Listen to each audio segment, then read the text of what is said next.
ভারতের উত্তরপ্রদেশে নৌবাহিনীর জয়েন্ট কমান্ডারদের একটা সম্মেলন হয়েছে।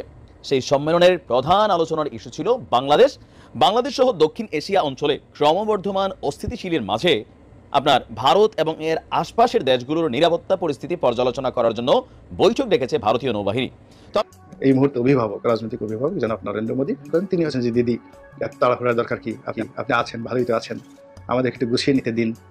সীমান্তে আমরা চাপ দিচ্ছি, বিভিন্ন রকম আন্তর্জাতিক লবিংয়ে আমরা কাজ করছি। তিনি তো উপদেষ্টা প্রধানমন্ত্রী না। আমি চাই আমাদের প্রধানমন্ত্রী দেশে ফিরবে। আমি ওই অপেক্ষায় আছি। আমি আমাদের প্রধানমন্ত্রীকে মনে করি দেশ নায়ক। উনি অনেক ভালো একটা দেশ নেত্রী। আমি তাকে অনেক ভালোবাসি, শ্রদ্ধা করি, ভক্তি করি। বাংলাদেশের প্রতি, বিশেষ করে বাংলাদেশের নতুন সরকারের প্রতি ভারতের অবস্থানের একটা সিগনিফিক্যান্ট পরিবর্তন হয়েছে বলে আমরা ধারণা করতে পারি। আমরা নিশ্চয়ই অনেকে খেয়াল করেছি, পত্রিকায় এসছে ভারতের পররাষ্ট্রমন্ত্রী ডক্টর এস জয়শঙ্কর তাদের সরকারের 100 দিন পূর্তি উপলক্ষে কথা বলেছেন ভারতের বিভিন্ন মিডিয়ার সাথে। সেখানে বাংলাদেশ প্রশ্ন এসেছিল, সেখানে তার বক্তব্য সেরকম ইঙ্গিত দেয় যে তারা তাদের অবস্থান পরিবর্তন করছে। সম্মানিত দর্শক, আসসালামু আলাইকুম। নতুন একটা নিউজ ভিডিওতে আপনাদের জানাচ্ছি স্বাগতম।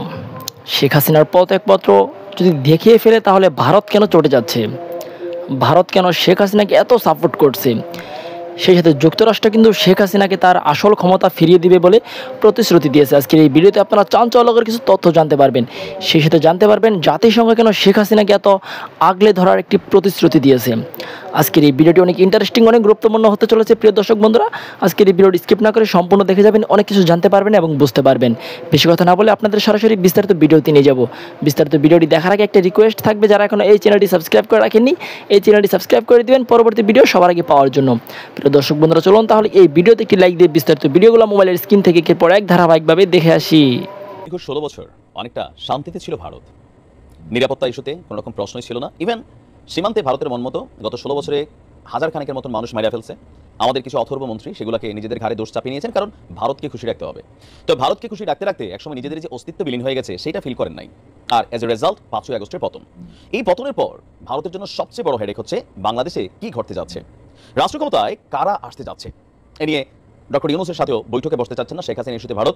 পাশাপাশি মার্কিন যুক্তরাষ্ট্র, অন্যতম মিত্রশক্তি ভারতের, তাদের প্রতিনিধি দল বা ডোনাল্ড লু একবার গেলেন দিল্লি, আসলো ঢাকা থেকে আবার চলে গেছে দিল্লি রাত্রে। কিছু তো একটা ঘটছে সামহাউ। এখন ভারতের এই মুহূর্তে, গতকালকে আপনার ভারতীয় সংবাদ মাধ্যম এনডিটিভি তাদের এক প্রতিবেদনে তারা যে তথ্য দিয়েছে যে এই মুহূর্তে রাইট নাও, আমি যখন নিউজটা করছি তার কয়েক ঘন্টা আগেই ভারতের উত্তরপ্রদেশে নৌবাহিনীর জয়েন্ট কমান্ডারদের একটা সম্মেলন হয়েছে। সেই সম্মেলনের প্রধান আলোচনার ইস্যু ছিল বাংলাদেশ, পাশাপাশি হচ্ছে চীন। বাংলাদেশ সহ দক্ষিণ এশিয়া অঞ্চলে ক্রমবর্ধমান অস্থিতিশীলের মাঝে আপনার ভারত এবং এর আশপাশের দেশগুলোর নিরাপত্তা পরিস্থিতি পর্যালোচনা করার জন্য বৈঠক ডেকেছে ভারতীয় নৌবাহিনী। তবে আমি এখানে একটু কারেকশন করতে চাই যে ভারতের আশপাশের দেশগুলোর নিরাপত্তা পরিস্থিতি নিয়ে সব দেশ ঠিকই আছে, মিয়ানমার ছাড়া সবাই স্টে অবস্থায় আছে, রাজনীতি চলছে, ভারতীয় কোনো এত পজিটিভ অবস্থা না। যাই হোক, এখন আঞ্চলিক নিরাপত্তা পরিস্থিতি পর্যালোচনা করার লক্ষ্যে ভারতীয় নৌবাহিনীর শীর্ষ কমান্ডাররা এই জরুরি বৈঠক ডেকেছেন। ভারতীয় গণমাধ্যমগুলো বলছে বাংলাদেশের শাসন ব্যবস্থার পরিবর্তন এবং কট্টরপন্থী গোষ্ঠীর ক্রমবর্ধমান প্রভাব নিয়ে দেখা দেওয়া নিরাপত্তা উদ্বেগ ভারতীয় নৌবাহিনীর শীর্ষ কর্মকর্তাদের বৈঠকে আলোচনার জন্য এখানে একটা প্রধান ইস্যু। এছাড়াও চীনের ইস্যুও এখানে আসছে। তো কট্টরপন্থী গোষ্ঠী, what is the meaning of কট্টরপন্থী গোষ্ঠী? এখানে জামাতকে বোঝানো হয়েছে। এখানে আমাদের বর্তমানে এই যে কি বলা যায়, রাজনৈতিক প্রেক্ষাপট পরিবর্তনের পর বিভিন্ন জায়গায় কাওয়ালি হচ্ছে, এমন এমন জিনিসগুলো হচ্ছে। ওয়াজ মাহফিলের জন্য মাঠের আয়োজন তৈরি হয়ে যাচ্ছে, বড় বড় আলেমরা মুক্তি পেয়ে যাচ্ছে, তাদের অধিকাংশ মানুষ আবার ভারত বিরোধী মনোভাব পোষণ করে, জনগণকে ভাইব্রেশন করে। তো এগুলো এরা কট্টরপন্থী ভাবতেছে। তো আমরা যদি এগুলোর জন্য কট্টরপন্থী হই, তাহলে ভারতের বিজেপি যে রাজনীতিটা করে, তাদের মন্ত্রীরা যে বক্তব্য দেয়, মানে তাদের দেশে থাকা সনাতন ধর্মাবলম্বীদের যেইভাবে তারা ব্লাডের মধ্যে একটা ভাইব্রেশন ক্রিয়েট করে, তাহলে সেইটা আমরা কি বলবো? ভারত তো সেকুলার কান্ট্রি নাকি? ঠাস করে একটা বক্তব্য দিলেই হয় না। দেশটির প্রতিরক্ষা কর্মকর্তা বলছেন, খেয়াল আছে আপনাদের নিশ্চয়ই, যে গত কয়েকদিন আগে ভারতের প্রতিরক্ষা মন্ত্রী রাজনাথ, সে বলছিল তার আর্মি বাহিনীকে প্রস্তুত থাকার জন্য, যে কোনো সময় একটা যুদ্ধের পরিস্থিতি আসতে পারে, বাংলাদেশের উপর নজর রাখার জন্য। এবার নৌবাহিনীর কমান্ডারদেরকে নিয়ে বলা হচ্ছে আগামী মঙ্গলবার, মানে আগামীকালকে 17 সেপ্টেম্বর থেকে নয়াদিল্লির নতুন নৌ সদর দপ্তরের 4 দিনের এই বিশেষ বৈঠকটা আলোচনা হবে। এখানে অবস্থিত হবে চলতি বছরের এপ্রিলে অ্যাডমিরাল দীনেশকে ত্রিপাঠী ভারতীয় নৌবাহিনীর প্রধান হিসেবে দায়িত্ব পালন করার জন্য দায়িত্ব দিয়েছে। সেখানে এই বিষয়গুলো নিয়ে আলোচনা থাকবে। এনডিটিভি বলছে যে ইতিমধ্যেই নৌবাহিনীর প্রধান বাহিনীর সকল কমান্ডারদেরকে তিনি 4 দিকে নজরদারি করার জন্য দায়িত্ব দিয়েছেন। পাশাপাশি আপনার জলদস্যু ড্রোন হামলার বিরুদ্ধে ব্যাপক তারা নজরদারি করছেন। ইভেন বাংলাদেশের সীমান্তে তারা মৌমাছি সেনাবাহিনী প্রেরণ করছেন। বোঝেন নাই? মানে এই মৌমাছি বহুত কিছু কোরআন এমনি আছে না, এই মৌমাছি তারা একটা দায়িত্ব পালন করবে। তবে আমার মনে হয় মৌমাছি ধাবা দিবে। এখন কোনটা ভারতের নাগরিক, কোনটা বাংলাদেশের নাগরিক, সেটা আসলে কিভাবে বুঝবে? আমি এটা একটু আশ্চর্য, ট্রেন্ড হয় মৌমাছিও। তো সকল কিছু মিলিয়ে বাংলাদেশ নিয়ে একটা টেনশনের মধ্যে কিন্তু আসলে ভারত আছে। ঘুম হারাম হয়ে গেছে, কখনো কোন দিক দিয়ে সীমান্তে ডিস্টারবেন্স হয়। এর মাঝখানে সেভেন সিস্টার্সের একটা পার্ট মণিপুর, সেখানে পরিস্থিতি ক্রমশ খারাপ দিকে যাচ্ছে। মন্ত্রী এমপিদের বাড়িতে রকেট, ড্রোন এগুলা একের পর এক পাটাকা বিস্ফোরিত হচ্ছে। তার উপর ক্ষমতায় আসার পরে তিনি ডক্টর ইউনূস বলছিলেন যদি বাংলাদেশকে অস্থিতিশীল করা হয়, সেভেন সিস্টার্স অস্থিতিশীল হয়ে যাবে।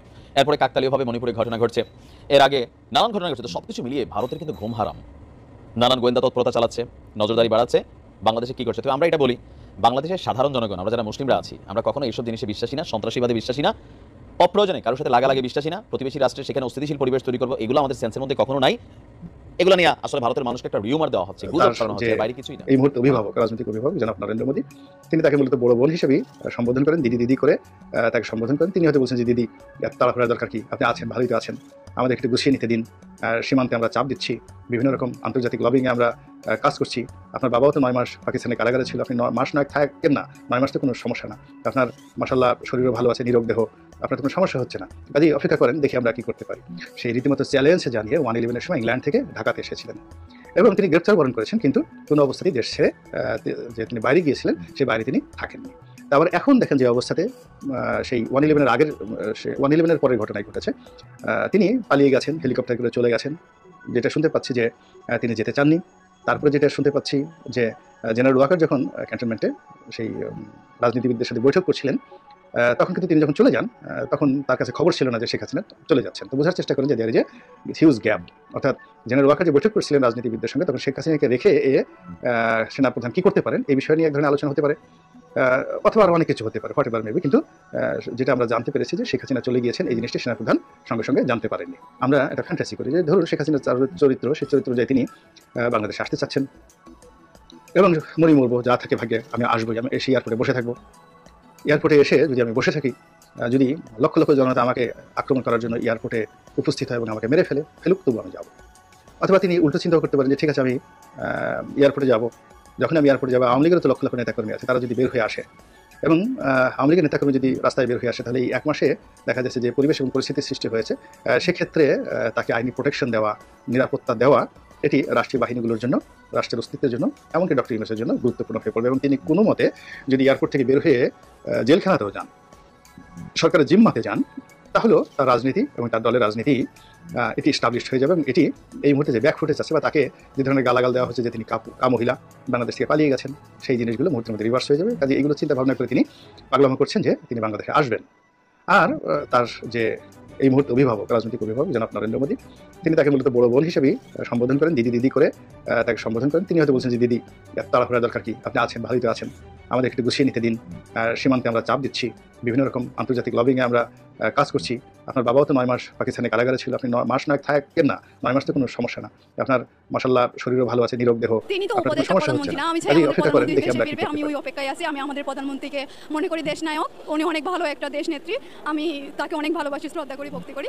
সাবেক প্রধানমন্ত্রী শেখ হাসিনাকে আপনি শ্রদ্ধা করেন? হ্যাঁ, অবশ্যই অনেক ভালোবাসি, শুধু শ্রদ্ধা না, মায়ের মতো দেশের মা তো নেই। সাবেক প্রধানমন্ত্রী বলছেন যে এই যে মেট্রো রেল সচল হতে 1 বছর সময় লাগবে, কিন্তু বর্তমান হচ্ছে প্রধান উপদেষ্টা তিনি আসলে 17 দিনে করে দেখিয়েছেন 1 বছরের কাজটা। এটাকে আপনি, সেটা আমি মনে করি না যে 17 দিনের কাজটা উনি 17 দিন 1 বছরের কাজটা করে দেখিয়েছে। এটা আপনি কি প্রধানমন্ত্রী বক্তব্য শুনেছেন যে উনি 1 বছরের কথা বলছেন? সেটা আমি শুনি নাই, কারণ আমার মোবাইলটা বর্তমানে আমার হাতে নেই, আমি নিউজে একটু কমই দেখছি। কিন্তু আমি আওয়ামী লীগ মনে করি যে দেশের একটা উন্নয়নের হচ্ছে চাবিকাঠি হচ্ছে আওয়ামী লীগ। আমি সেখানে আপনার 500 কোটি টাকা আওয়ামী লীগ সরকার বলছে এটা সচল হতে খরচ লাগবে, সেখানে কয়েক গুণ কম টাকায় সচল করতে পারছেন, তাহলে এটা কি বর্তমান সরকারের সফলতা?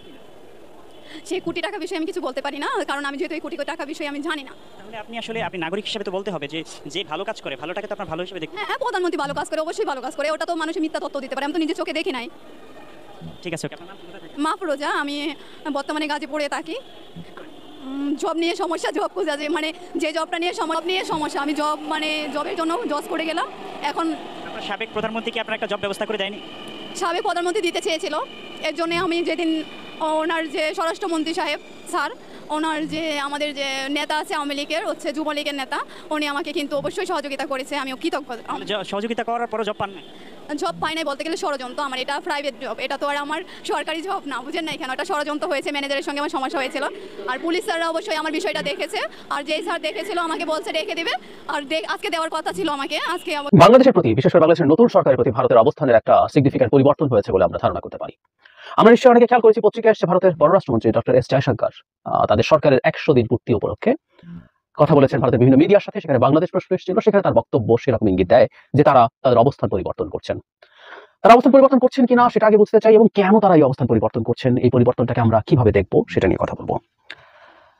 জয়শঙ্করকে যখন জিজ্ঞেস করা হয়েছিল, তখন বাংলাদেশের রাজনৈতিক পালা বদল সেই পরিস্থিতিতে ভারতের ইতিকর্তব্য নিয়ে প্রশ্ন করা হলে জয়শঙ্কর বলেন, সবসময় সবকিছু ঠিক থাকবে তা হয় না, সবসময় সবকিছু অনুকূলও থাকে না। বাংলাদেশে যা হয়েছে তা তাদের নিজস্ব রাজনীতি, একান্তই অভ্যন্তরীণ বিষয়, কাজে সেই বিষয় নিয়ে মন্তব্য করা অনভিপ্রেত। এটুকু বলতে পারি, আমরা সবসময় বিদ্যমান সরকারের সঙ্গে সম্পর্ক রক্ষা করে চলি। এই পুরোটা পড়ে আমি আবার আসবো এই জায়গায়। তিনি বলেন, আমার বিশ্বাস ওরা ওদের অবস্থান বুঝে নিলে এবং সম্পর্কের মাহাত্ম অনুধাবন করলে প্রতিবেশী সম্পর্ক অন্য উচ্চতায় পৌঁছবে। প্রতিবেশীরা সবসময় একে অন্যের প্রতি নির্ভরশীল হয়। তিনি আরো বলেন, অন্য প্রতিবেশী দেশেও কোথাও কোথাও রাজনৈতিক ঘটনা ঘটেছে, কিন্তু মিটমাট হয়ে গেছে। বাংলাদেশে যা হওয়ার তা হবে, তা নিয়ে মন্তব্য করা সাজে, কিন্তু আমাদের মধ্যে যে সম্পর্ক রয়েছে আমরা তা আমাদের দিক থেকে স্থিতিশীল রাখতে চাই, সম্পর্ককে আরো এগিয়ে নিয়ে যেতে চাই। তিনি বলেন, আমাদের মধ্যে খুব ভালো সহযোগিতা আছে, ব্যবসা বাণিজ্য ভালো, মানুষের সঙ্গে মানুষের যোগাযোগ চমৎকার, আমরা এই পথেই এগোতে চাই। মানে জয়শঙ্কর বা ভারত আমাদের সাথে সম্পর্ক নিয়ে এগোতে চান কিনা, এগোতে চাইলে কি করতে হবে সেটা নিয়েও বলবো। কিন্তু এখানে একটা খুব ইন্টারেস্টিং জায়গা আছে।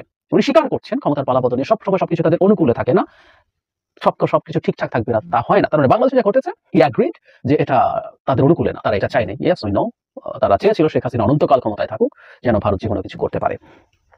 তারপরে একটা জায়গায় এসে বলছেন, অভ্যন্তরীণ রাজনীতি, একেবারে অভ্যন্তরীণ বিষয়, নিজস্ব রাজনীতি, সেটা নিয়ে মন্তব্য করা অনভিপ্রেত। এই জায়গাটা খুব ইম্পর্টেন্ট, খুবই জরুরি শিফটিং আছে। বাংলাদেশে কি হয়েছে কি হচ্ছে সেটা নিয়ে প্রকাশ্যে অনেক কথাবার্তা বলছিলেন। এই যে এটা অভ্যন্তরীণ রাজনীতি, এটা নিয়ে মন্তব্য করা ঠিক না, এটা কিন্তু ভারত দামি নির্বাচনের আগে বারবার বলতো। ভারতের যে একটা ব্রিফিং হতো পররাষ্ট্র মন্ত্রণালয়ে, সেখানে যখন জিজ্ঞেস করা হতো তখন ঠিক এই কথাটা বলতো, বাংলাদেশের ভেতরে যা যা হতো সব অভ্যন্তরীণ বিষয়, এটা নিয়ে মন্তব্য করবে না। তাহলে আসলে রাইটলি প্রশ্ন আসে, অভ্যন্তরীণ বিষয় যদি সেটা হয়ে থাকে, এই অভ্যুত্থানকে নিয়ে যা বলছে সেটা নিয়ে কেন তারা কথা বলছে, আমি আসবো। কিন্তু তারা বলেছে, কিন্তু ফাইনালি এসে তারা স্বীকার করছে এটা অভ্যন্তরীণ বিষয় এবং এটা নিয়ে মন্তব্য করা অনভিপ্রেত, এবং সবসময় বিদ্যমান সরকারের সাথে সম্পর্ক রক্ষা করে চলি। উচিত ভারতের এটা বোঝা উচিত। ভারতের মতো এত বড় একটা দেশ, তার বোঝা উচিত সরকার যেই আসুক তার সাথে সম্পর্ক রক্ষা করা উচিত। সেটা তার পছন্দ যদি নাও হয়, পৃথিবীর কোনো দেশ চিরকাল তার পছন্দের সরকার রাখতে পারবে না, এটা ট্রু। যে বিশেষ করে একটু বড় শক্তিগুলো, বড় দেশগুলো চায় তার নেবারিং এরিয়াতে আরো যদি বড় পাওয়ার হয়, আমেরিকার মতো, সে সারা পৃথিবীতে বিভিন্ন জায়গায় তার মতো তার পছন্দের সরকার থাকুক। এমনকি আমরা ছোট দেশগুলো আসলে চাই আমাদের পাশে কে থাকবে, সেটা কোনটা আমার জন্য ফেভারেবল হয় সেরকম সরকার চাওয়া। কিন্তু চাইলে তো সেটা হয় না। প্রত্যেক দেশের নিজস্ব ডিনামিক্স আছে, নির্বাচন হলে সেই নির্বাচনের মধ্যে মানুষের চয়েস আছে। তো এটা মেনে নেওয়া সবসময় ভালো, যে সরকারই আসুক তার সাথে আমরা কাজ করতে চাই। উনি প্রতিবেশী সম্পর্কে বলতে গিয়ে একটা জায়গায় বলছেন, বহুবার আমি এই কথা বলেছি, প্রতিবেশীরা সবসময় একে অন্যের প্রতি নির্ভরশীল হয়। শুধু নির্ভরশীলতা না, ভারতের সাথে যেহেতু আমাদের অবস্থানগত সম্পর্ক আছে, আমাদের বর্ডার আছে, আমাদের মধ্যে জিওপলিটিক্যাল সম্পর্ক আছে। এই জিওপলিটিক্যাল সম্পর্কের ক্ষেত্রে একটা কথা প্রায় বলা হয় যে আপনি আপনার বন্ধু পরিবর্তন করতে পারেন, কিন্তু আপনি আপনার প্রতিবেশী পরিবর্তন করতে পারেন না। এবং আমি সবসময় কথা বলতাম যে ভারতকে যেমন আমরা পরিবর্তন করতে পারি না, ভারত আসলে আমাদেরকে পরিবর্তন করতে, এই দিকে একটা কেউ বলতো না। আমাদের দেশের দালালরা ভারতের পা চাটার জন্য বলতো যে ভারতকে তো পাল্টাতে, অত প্রতিবেশী। পাল্টা কথাটা হচ্ছে ভারত আমাকেও পাল্টাতে পারবে না। ভারতকে বুঝতে হবে পরস্পরের প্রতি শুধু নির্ভরশীলতা না, ভারতের ম্যাপ আঁকলে বাংলাদেশকে এঁকে ফেলতে হয়। ভারতের সিকিউরিটির সাথে শুধু না, ভারতের ব্যবসা বাণিজ্যের সাথে, অনেক কিছুর সাথে আমরা খুবই অঙ্গাঙ্গিভাবে জড়িত। আমরা শুধু আমদানি রপ্তানির হিসাব করি, বাংলাদেশের যে ট্যুরিজম হয়, মানুষ কেনাকাটা করতে যায়, ঘুরতে যায়, চিকিৎসার জন্য যায়, হিউজ আর্নিং। আমরা এর মধ্যে দেখছি যে ভারতের ভিসা সংকটের কারণে অনেক বাংলাদেশি যেতে পারছে না বলে কলকাতার বহু হোটেল এবং অন্যান্য ব্যবসা সংকটে পড়েছে। সুতরাং বাণিজ্যের পরিমাণ হিউজ। সুতরাং পরস্পরের প্রতি তারা নির্ভরশীল, তাদের বুঝতে হবে। শেষ অংশে এসে বলছেন, আমাদের মধ্যে খুব ভালো সহযোগিতা আছে, ব্যবসা বাণিজ্য ভালো, মানুষের সঙ্গে মানুষের যোগাযোগ চমৎকার, আমরা এই পথেই এগোতে চাই। That's the right thing. মানুষের সাথে যোগাযোগ করা দরকার আছে, খুবই জরুরি দরকার আছে। কারণ সম্পর্কটা মানুষ না, আওয়ামী লীগের সাথেও না। মানে কথাটা এরকম দাঁড়ায় যে কেউ বলছেন আওয়ামী লীগ না, শেখ হাসিনার সাথে সম্পর্ক করেছিল ভারত বহুদিন, এবং এই পাপ কংগ্রেস থেকে শুরু হয়েছে। আমরা সেটা ভুলে না চাই, সেজন্য আমরা ভারত কথাটা ইন জেনারেল বলবো। এবং রিসেন্টলি রাহুল গান্ধীও যেভাবে কথা বলেছেন, তাতে মনে হয় তাদের পলিসিও খুব বেশি ডিফারেন্ট কিছু ছিল না, which was utter stupidity। বলেছিলাম অভ্যন্তরীণ রাজনীতিতে সাবালক হয়ে উঠলে উনি আন্তর্জাতিক রাজনীতিতে পাপ্পুই থেকে যাচ্ছেন, যেহেতু উনি বাংলাদেশ নিয়ে এই ধরনের অর্বাচীনের মতো কথা বলেছেন। যাই হোক, ভারতের এটাকে আমরা কিভাবে দেখবো, কেন হচ্ছে প্রথম সেটা বলি। সেটা হলো, বাংলাদেশ যদি খুব স্ট্রং থাকে, ভারত ফাইনালি রিয়ালাইজ করেছে, ভারত আগেও রিয়ালাইজ করেনি তা না। আমি ভারতের বিভিন্ন জায়গায় লেখায় দেখেছি যে ভারত জানতো ভারতের বিরুদ্ধে খুব প্রচন্ড রকম ডিসকন্টেন্ট তৈরি হচ্ছে বাংলাদেশে, মানুষ টলারেট করছে না, ক্ষুব্ধ হচ্ছে, ঘৃণা করছে অনেক ক্ষেত্রে। কিন্তু তারা ভেবেছিল শেখ হাসিনা তার মিলিটারি এবং সিভিল যে এস্টাবলিশমেন্ট আছে সেটা দিয়ে ক্ষমতায় থেকে যেতে পারবে, এবং ভারতের গোয়েন্দা সংস্থা নাকি সবকিছুর ভেতরে ঢুকে বসে আছে। ওটা অবশ্য কেউ বলেননি, আমরা বলছি। তারা ভেবেছিল ওটা সহযোগ করে তারা ক্ষমতায় থেকে যেতে পারে। সুতরাং মানুষ বিপক্ষে চলে গেল, শেখ হাসিনাকে ক্ষমতায় রেখে যা ইচ্ছা তা নিয়ে নাও। That was the policy. দীর্ঘদিন থেকে আমরা বলেছি এটা ভুল পলিসি। এটা যদি আপনি চিরকাল করে যেতে পারেন, দ্যাটস ফাইন, আমি মানলাম যে এটা করে যেতে পারবেন, তাহলে করুন। কিন্তু চিরকাল এই সিস্টেম, এটা একেবারেই একেবারে কোনোভাবেই এটা টেকসই কোনো সাস্টেইনেবল কোনো সিস্টেম না, সুতরাং এটা টিকবে না। কিন্তু আপনি এটা করে গিয়েছিলেন। যাই হোক, এখন তারা বুঝতে পারছেন এবং ডক্টর ইউনূস ক্ষমতায় আসার পর থেকে তিনি ফর্মালি এমনকি দায়িত্ব নেওয়ার পর, বিশেষ করে আমি পিটিআই এর ইন্টারভিউটা বলবো, দীর্ঘ সময় কথা বলেছেন, বিস্তারিত কথা বলেছেন, আনরিজলভড প্রায় সব ইস্যু নিয়ে কথা বলেছেন। সেখানে বাংলাদেশের জায়গা থেকে পানি সংকট, বর্ডার কিলিং, শেখ হাসিনা, বাংলাদেশে উগ্রবাদ, জঙ্গিবাদ, হিন্দুদের উপর আক্রমণ, এরকম সব ইস্যুতে উনি খুব স্ট্রং স্ট্যান্স দেখিয়েছেন। একটা স্বাধীন সার্বভৌম দেশের সরকার প্রধান যেভাবে কথা বলেন সেভাবে কথা বলেছেন এবং ভারত রিয়ালাইজ করেছে তার এই বক্তব্যের সাথে এই দেশের জনগণ খুব ভালোভাবে পেছনে আছে, সমর্থনে আছে। সুতরাং ভারতকে আসলে বুঝতে হবে এবং ভবিষ্যতেও যে সরকারই আসুক না কেন, তাকে মানুষের এই সাইকোলজি, মানুষের এই চাওয়া, এবং এই চাওয়াটা অন্যায় না। বাংলাদেশে কেউ গিয়ে বলছে না ভারতের সাথে গিয়ে ঝামেলা বাঁধাও, ভারতের সাথে যুদ্ধ লাগাও, কেউ বলছে না। আমাদের যুদ্ধ লাগার ক্ষমতা নাই জানি, কিন্তু কেউ সব বলছে না। জাস্ট আমরা আমাদের ন্যায্য কিছু জিনিস চাইছি, আমরা ভারতের কাছে আমাদের প্রতি ন্যায্য অ্যাটিটিউড চাইছি। ভারত আমাদেরকে কলোনি হিসাবে দেখবে না, ভারত আমাদেরকে করজ রাজ্য হিসাবে দেখবে না, এইটুকু চাইছি। সো ভারত এটা রিয়েলাইজ করছে এবং ভারত এটা রিয়েলাইজ করে তাকে রিয়ালাইন করার চেষ্টা করছে, দ্যাটস ফাইন। আরেকটা বিষয় এখানে কাজ করছে বলে আমি মনে করি, সেটা হলো আমেরিকা। ডোনাল্ড লু গিয়েছিলেন ভারতে, সেখানে কিছু কথা তো হবেই, তার চেয়ে জরুরি কথা খুব অল্প সময়ের মধ্যে আমেরিকা বাংলাদেশে তার ফুটপ্রিন্ট বাড়াচ্ছে। দুজন গুরুত্বপূর্ণ জুনিয়র মন্ত্রী এসছেন। শুধু সেখানে এরপর থেকে আমেরিকার প্রভাব আছে এমন সব প্রতিষ্ঠান, IMF, ওয়ার্ল্ড ব্যাংক, ADB বাংলাদেশে প্রচুর সাহায্য দিচ্ছে। শুধু তাই না, ইসলামিক ডেভেলপমেন্ট IDB বাংলাদেশে $5 বিলিয়ন খুব কম সময়ের মধ্যে দিতে চেয়েছে। সো বাংলাদেশে আমেরিকার ফুটপ্রিন্ট অনেক বেড়ে যাবে, এটা আবার ইন্ডিয়ার জন্য একটা টেনশন তৈরি করে। কারণ ইন্ডিয়া কখনোই চায়নি আমেরিকা তার ব্যাকইয়ার্ড, ইন্ডিয়া কনসিডার করে এটাকে ব্যাকইয়ার্ড হিসাবে, ইন্ডিয়ার ব্যাকইয়ার্ডে আমেরিকার অনেক বেশি ইনফ্লুয়েন্স তৈরি হোক। সো এটাও তাকে এক ধরনের ভীতি তৈরি করছে। একটাকে আমেরিকা বলেছে, সেটা সে পাত্তা দিক না দিক, তার মধ্যে ফোবিয়া তৈরি হয়েছে। আমি যদি এখন খুবই খারাপ সম্পর্কের দিকে চলে যাই, তাহলে আমেরিকা এখানকার ফুটপ্রিন্ট বাড়িয়ে ফেলবে। আমেরিকার সাথে ভারতের স্ট্র্যাটেজিক স্বার্থ থাকলেও ভারত আর সব বড় দেশের মতোই যেটা করেছে, সে চায় তার আশপাশের এরিয়াতে তার ইনফ্লুয়েন্সটাই বেশি থাকুক, এবং আমেরিকা সে চেয়েছিল, সেটা আপনার আমেরিকা করছে না, তার মাধ্যমে আমেরিকা তার স্বার্থ এখানে দেখুক। আমি অনেকবার বলেছি আগের ভিডিওগুলোতে, আপনাদের মনে থাকার কথা, যে ইন্দো প্যাসিফিক স্ট্র্যাটেজিতে আমেরিকা যখন, এটা আগে এশিয়া প্যাসিফিক স্ট্র্যাটেজি ছিল, জাস্ট প্যাসিফিকে ছিল, পরে এটা ইন্ডিয়ান ওশান, শিনজো আবে জাপানের প্রাইম মিনিস্টার, এক্স প্রাইম মিনিস্টারের একটা কৌশল দেখানোর কারণে এটা ইন্ডিয়ান ওশানে ইনক্লুড করা হয়েছে। কিন্তু এখানে ইনক্লুড করে ইন্ডিয়া তার আমেরিকা তার নিজস্ব ইন্দো প্যাসিফিক স্ট্র্যাটেজি যখন ঘোষণা করে, ইন্ডিয়া পছন্দ করেনি যে ইন্ডিয়ান ওশানে তুমি এসো না। সো আমেরিকা যখন তার প্রেজেন্স বাংলাদেশে বাড়াচ্ছে, এবং আমেরিকা প্রেজেন্স বাড়ানোর কিন্তু একটা সুন্দর দিক আছে, কেউ সমালোচনা করতে পারেন, কিন্তু আমি মনে করি এটা ডিফারেন্ট। ইন্ডিয়া বা ইভেন চায়না অনেক সময় চায় যে একজন শাসকের সাথে সম্পর্ক তৈরি করে তাকে দিয়ে সবকিছু কবজা করা, কিন্তু আমেরিকা যেটা করে, তারা প্রচুর এইড দেয়, প্রচুর হেল্প করে।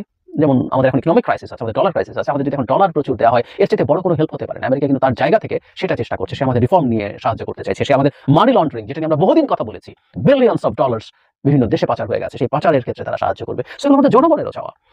আগেও আমেরিকা যখন এই দেশে কাজ করেছে, আমাদের জনগণের চাওয়া, আমাদের মানবাধিকার রক্ষা করতে হবে, র্যাবের বিরুদ্ধে স্যাংশন, নির্বাচন নষ্ট করলে ভিসা পলিসি, মত প্রকাশ নিয়ে তাদের চাপ দিয়েছে। আমাদের জনগণের চাওয়াগুলো রেজোনেট করেছে, এখন তারা সেই জায়গাতে কাজ করতে চায়। সুতরাং এটা ইন্ডিয়ার ভয় তৈরি করতেই পারে, আমেরিকা যখন তার পলিসি এখানে অ্যাপ্লাই করবে, এটা এই দেশের মানুষের সমর্থনও পাবে। বহুবার বলেছে, এটা রিপিট করতে হয়, কারণ অনেকে বলবেন পরেই মন্তব্য যে আমেরিকা এমনি করছে না, আমেরিকা এমনি করছে না। পৃথিবীর কোনো দেশ নিঃস্বার্থভাবে আরেক দেশের সাথে কোনো রকম কোনো কোলাবোরেশন করে না, এনগেজ করে না, তার স্বার্থ আছে।